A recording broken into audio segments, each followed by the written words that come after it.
Abadi pinlawan kabakun kalapoy Syashigeng duyoyo ngadikan Latukus laginduk hakat ding kajinsuk Hamen sim jing hunjai ngalajen Nganayan hasulo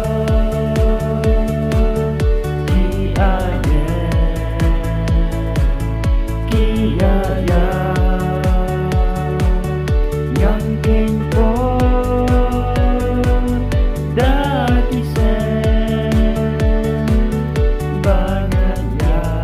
hati surotne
Kabakun kalapoy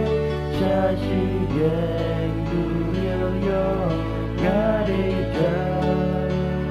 Latukus laginduk hakat ding kajinsuk Hamen sim jing hunjai ngalajen Nganayan hasulo Ki ayen Kiaya Yang kengpo Dati sen Bangayan hati surotne